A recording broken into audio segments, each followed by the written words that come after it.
जिन जिन चीजों को आप लिखोगे वो आपको अच्छी तरीके से याद होती है। अगर नहीं करके देखा है तो आप कभी भी करके देखना। हाँ, अपनी वो आधा घंटा अगर इन्वेस्ट कर दोगे लिखने के लिए तो लाइफ में बहुत ज्यादा आगे पहुंच जाओगे। YouTube पे ना बहुत सारी वीडियोस पड़ी हुई हैं कि मैं डीएसए के नोट्स कैसे बनाऊंगा, उनको कैसे स्ट्रक्चर करूंगा, कैसे रिवाइज करूंगा और कैसे उनको पढ़ूंगा, उनको समराइज कैसे करूंगा। बहुत सारे पॉइंट मेंशन कर रखे हैं। लेकिन आज इस वीडियो में मैं ऐसा कुछ भी ऑर्डिनरी नहीं करेंगे। जैसे मैंने प्रैक्टिस की है, जैसे मैंने स्ट्रक्चर किया, मैं रियल टाइम इंप्लीमेंटेशन आपको दिखाऊंगा, अपनी स्क्रीन शेयर करके दिखाऊंगा कि आपने वो कैसे करने हैं सारी चीजें। और जैसे मैंने प्रिपेयर की है डीएसए वैसे आपको दिखाऊंगा आपको किस फॉर्मेट में रखनी है। उसको करने से पहले, जैसे कि मैं हर वीडियो में आपके लिए चीजें सिंप्लीफाई करता हूं, इस वीडियो में मैं आपके साथ वो सारे पॉइंट डिस्कस करूंगा जो मैंने फॉलो किए हैं वो नोट्स बनाने से पहले और वो चीजों को ऑर्गेनाइज करने से पहले। तो देखो, सबसे पहले मोस्ट इंपॉर्टेंट कि नोट्स मेरे लिए इंपॉर्टेंट हैं क्यों। देखो, मेरा मानना बाकी सबकी तरह तो है ही कि रिवीजन के लिए बहुत इंपॉर्टेंट होते हैं, लेकिन नहीं, मेरा यहाँ पे दूसरी तरीके से चीजें मेरे साथ चलती हैं कि अगर मैं किसी चीज को लिखूंगा, लेट सपोज अगर मैं ट्री पढ़ रहा हूँ, ग्राफ पढ़ रहा हूँ, लिंक लिस्ट पढ़ रहा हूँ, एरे पढ़ रहा हूँ, कुछ भी पढ़ रहा हूँ, तो मैं उसकी अंडरस्टैंडिंग के लिए जो चीजें मेरे पेन के नीचे से निकलेंगी ये समझ लो वो मेरे दिमाग में फिट हो गई।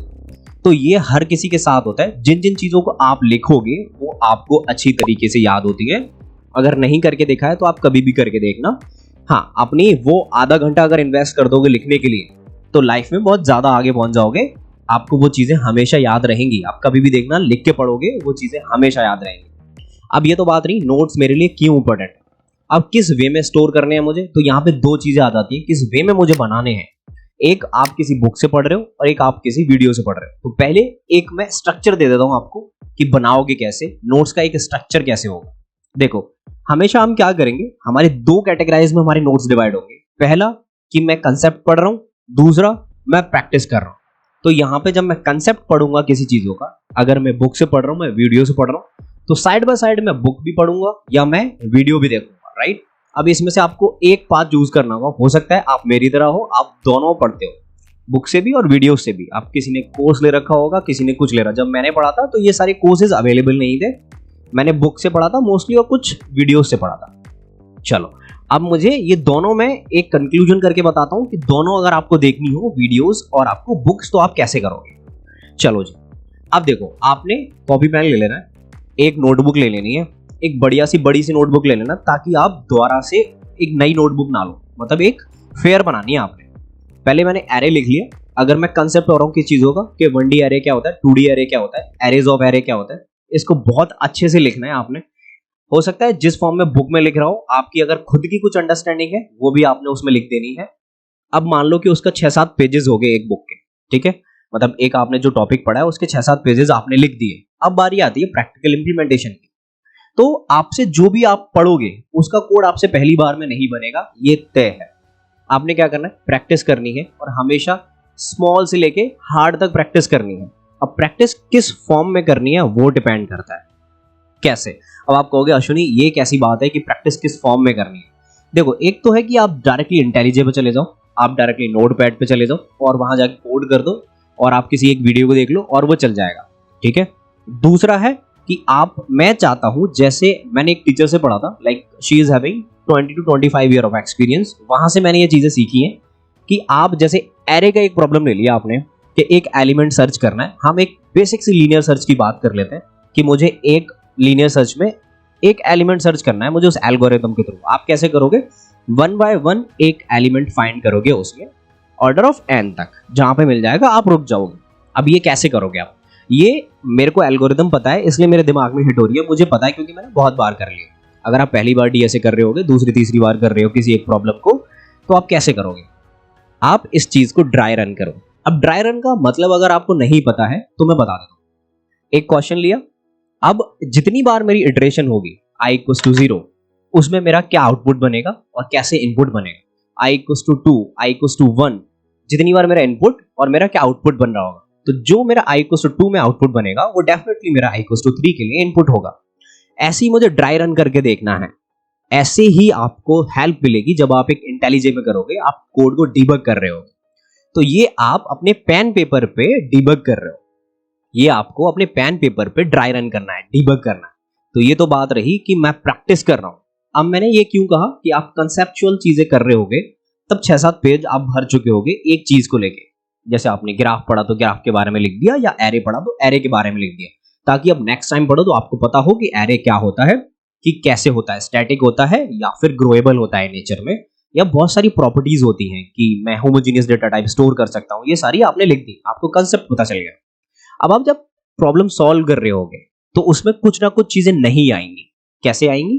मतलब नई आएंगी कुछ चीजें, कुछ आपको नए कंसेप्ट मिलेंगे सीखने के लिए। कैसे?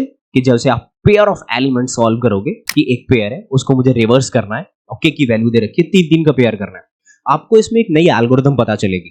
डेफिनेटली इस क्वेश्चन को करके देखना, और आप जैसे कोई भी एक क्वेश्चन है उसको रिवर्स करोगे, आप रिकर्जन से रिवर्स कर रहे हो, आप इटरेटिव रिवर्स कर रहे हो, तो ये सारे क्वेश्चन जब आप पहली बार करोगे ये आपको इंटरेस्टिंग लगेंगे। तो इनको लिखना, अब इनको पूरा फॉर्म में पूरा क्वेश्चन नहीं लिखना है यहाँ पे कि आप बैठ जाओगे मुझे पूरा क्वेश्चन लिखना है, तो आप पूछोगे अश्विनी फिर हम क्वेश्चन कहाँ लिखें? तो इस पे अब आती है मुद्दे की बात, कि जो मेरी एल्गोरिथम, जो मैंने बेसिक कोड सीखा है, जो मैंने वहां से फंक्शन सीखा है कि हाँ मेरा ये कैसे चलेगा चीज है, जो मेरे दिमाग में है वो अपनी लैंग्वेज में लिखना है। ये आपको किसी बुक में नहीं मिलेगा, किसी वेबसाइट में नहीं मिलेगा। जो आपने उस कोड से सीखा है वो आपने अपनी कॉपी में डिट्टो छाप देना है।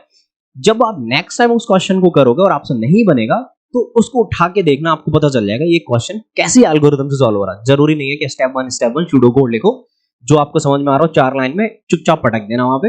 अब अगली बार जब आप पढ़ोगे आपकी लैंग्वेज आपको समझ में आएगी। और यहाँ पे बहुत ही एक स्पेशल पॉइंट, कभी भी किसी और के नोट से मत पढ़ना, क्योंकि घंटा समझ में नहीं आएगा आपको।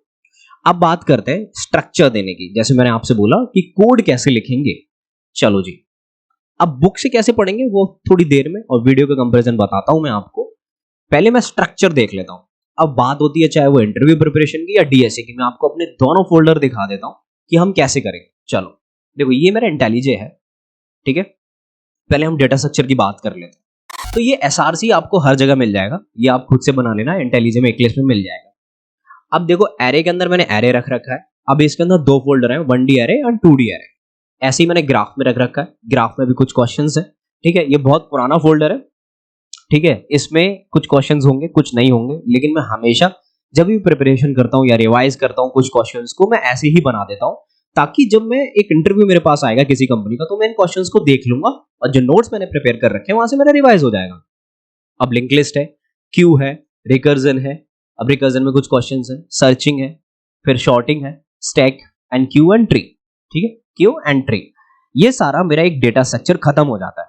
अब लेट्स सपोज यहाँ पे ऑफ द टॉपिक थोड़ा सा आपको समझाने के लिए कि अगर आपकी इंटरव्यू प्रिपरेशन और आप एक जावा या फ्रंट एंड डेवलपर हो, तो अगर आपने ये इंटरव्यू प्रिपरेशन खोल रखा है तो मैं फिर से वही करता हूँ।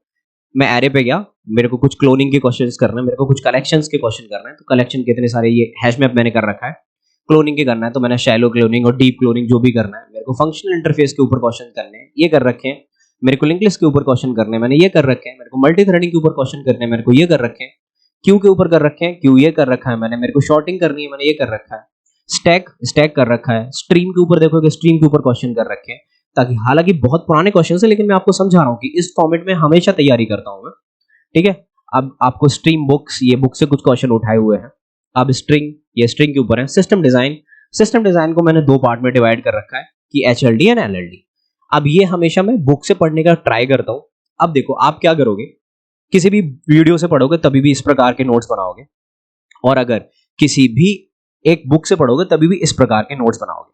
अब बुक और एक वीडियो में कंपैरिजन करने से पहले मैं आपको यहाँ पे थोड़ी सी इंफॉर्मेशन देना चाहता हूँ कि ये सब अगर आपका डीएस और ये सब तैयार हो तो आपके लिए एक थोड़ी सी अपॉर्चुनिटी है कि एक GFG ने एक गीक्स ऑफ ओलंपिक लॉन्च किया। जैसे एक ओलंपिक होता है, वहाँ पे बहुत सारे गेम्स होते हैं, बास्केटबॉल, क्रिकेट, ये सारी चीजें होती हैं। ये गीक्स ऑफ ओलंपिक, ये टेक और जो कोडिंग में लोग हैं उनके लिए है। यहाँ पे आपको रजिस्टर करना बिल्कुल फ्री है, और सारे ये पूरे के पूरे ये सारे हमारे जो इवेंट हो रखे हैं, यहाँ पे ये इवेंट होंगे, code extreme, hack war, geekster, job arena. Job के अरीना के बारे में मैं आपको लास्ट वीडियो में बता चुका हूँ कि 15 कंपनीज में आप अप्लाई कर सकते हो, ठीक है। लाइव स्टेज मिलेगी, आपको अपने एक्सपीरियंस शेयर कर सकते हो। यहाँ पे आपको एक प्रॉब्लम डेली मिलेगी, आप इनको सॉल्व कर सकते हो। गोल्ड मेडलिस्ट यहाँ से आपको चुना जाएगा। Amazon वाउचर भी मिलेंगे। अब यहाँ पे आपके लिए है क्या स्पेशल, आपको अगर प्राइजेस जीतनी है, टैब मिल सकती है, आपको वॉच मिल सकती है। तो इसका लिंक मैं डिस्क्रिप्शन में दे दूंगा। ये सारे इवेंट आप एक एक करके एक्सप्लोर कर लेना, बहुत अच्छी चीज है, ठीक है। आप यहाँ पे प्रोजेक्ट बनाओगे और यहाँ पे आप देखोगे, आप अपनी जर्नी शेयर कर सकते हो। तो ये सारी चीजें आप देख लेना। अभी हम बातें हैं अपनी बैक टू द टॉपिक कि हम क्या देखने वाले थे, बुक्स। तो देखो, हमेशा एक बुक को कैसे करना है, अगर आप एक बुक पढ़ रहे हो, ठीक है, एक डीएसए की बुक, अगर आप उसमें ग्राफ पढ़ रहे हो, लेट्स सपोज, अब ग्राफ आप कैसे करोगे, अगर आप अच्छे बच्चे हो आप एक पेंसिल से निशान लगाओगे, ठीक है, खत्म। लेकिन मोस्टली मैं क्या करता हूँ, ग्राफ वाली बुक में मैंने हाइलाइटर ले रखे हैं कि अगर मुझे कोई भी चीज पसंद आ रही है और मैं चाहता हूँ इसको मैं दोबारा रिवाइज करूंगा, तो ये चीजें मुझे पता होनी चाहिए, तो मैं हाइलाइटर से उसको मार्क कर देता हूँ। तो आपको समझ में आया कि मैंने वो मार्क कर दिया। और वीडियोस में आप क्या करोगे कि लेट्स सपोज मैं किसी की एक प्लेलिस्ट देख रहा हूँ, तो मैं एक किसी भी यूट्यूबर की, किसी यूडेमी का कोई कोर्स देख रहा हूँ और मुझे वो बात वहां से समझ में आ गई कि हाँ मैंने ये बात देख ली है, तो मैं क्या करूंगा, उस फोल्डर के अकॉर्डिंग कि मैं क्या पढ़ रहा हूं और वहां पे मैं उसके नोट्स बनाता जाऊंगा उस कोड में ही। जैसे मैंने यहाँ पे इंटेलिजे में, जैसे मैंने आपको बताया डेटा स्ट्रक्चर, यहाँ पे मेरा अगर एक क्वेश्चन में एरे का सॉल्व कर रहा हूँ और अगर मैं वीडियो से पढ़ रहा हूँ तो मेरी टेक्स्ट फाइल भी यही पड़ी होगी ताकि मुझे समझ में आ जाए ये मैंने वीडियो से किया है। बुक से पढ़ रहा हूँ तो मैं सारी बुक नहीं पढ़ूंगा, सिर्फ हाइलाइटर मार्क कर दूंगा मैं। लेकिन फिर भी अगर मैं बुक से पढ़ूंगा या मैं वीडियो से पढ़ूंगा, मेरे नोट्स फिर भी बन रहे होंगे, क्योंकि जो मेरी समरी नोट्स हैं जो मैंने लिखे हैं, उसके बाद जो मैं समरी क्रिएट करूंगा नोट्स की पूरी, वो मुझे हेल्प करके क्विक रिवीजन के लिए। जो मैंने अभी तक आपको बताया कि आप हाइलाइटर चलाओगे, आप डिटेल नोट्स बनाओगे, कंसेप्चुअल नोट बनाओगे, आप प्रैक्टिस कोडिंग नोट्स बनाओगे, वो थे जब आपके पास ज्यादा टाइम है। लेट्स सपोज मेरे पास एक हफ्ता है रिवाइज करने के लिए। अगर मुझे ऐसा कोई कॉल आती है कि कल ही मेरी कॉल है, मुझे आज रिवाइज करना है, तो हर एक चैप्टर के बाद में, एरे के बाद में, लिंक लिस्ट के बाद में मेरे समरी नोट्स होंगे कि ये चीज ऐसे चलती है, एरे स्टैटिक होता है, ये सारी होमोजेनियस वैल्यू स्टोर करता है, लिंक लिस्ट ग्रोवेबल होती है, ये सारी चीजें ऐसे स्टोर करती है।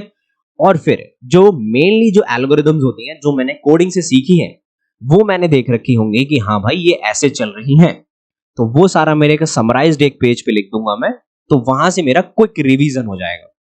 तो आई होप आपको इस वीडियो से एक बेटर नोट्स बनाने की तरकीब पता चलेगी, आपको एक बेटर प्रैक्टिस कोडिंग करने की तरकीब पता चलेगी कि आपको कैसे स्ट्रक्चर करना है सारी चीजों को, कैसे पढ़ना है। अगर आपको मेरी कोई हेल्प चाहिए, स्ट्रक्चर में कोई भी आपको नहीं समझ में आया, तो एक बार वीडियो फिर से देख लेना। कोई बेस्ट बुक चाहिए आपको, किससे पढ़ना है, तो वो भी मुझे आगे एक बार पूछ लें कमेंट में, मैं सजेस्ट कर दूंगा। मैं मिलता हूं आपसे एक नई वीडियो में। Till then take care and all the best for your placement.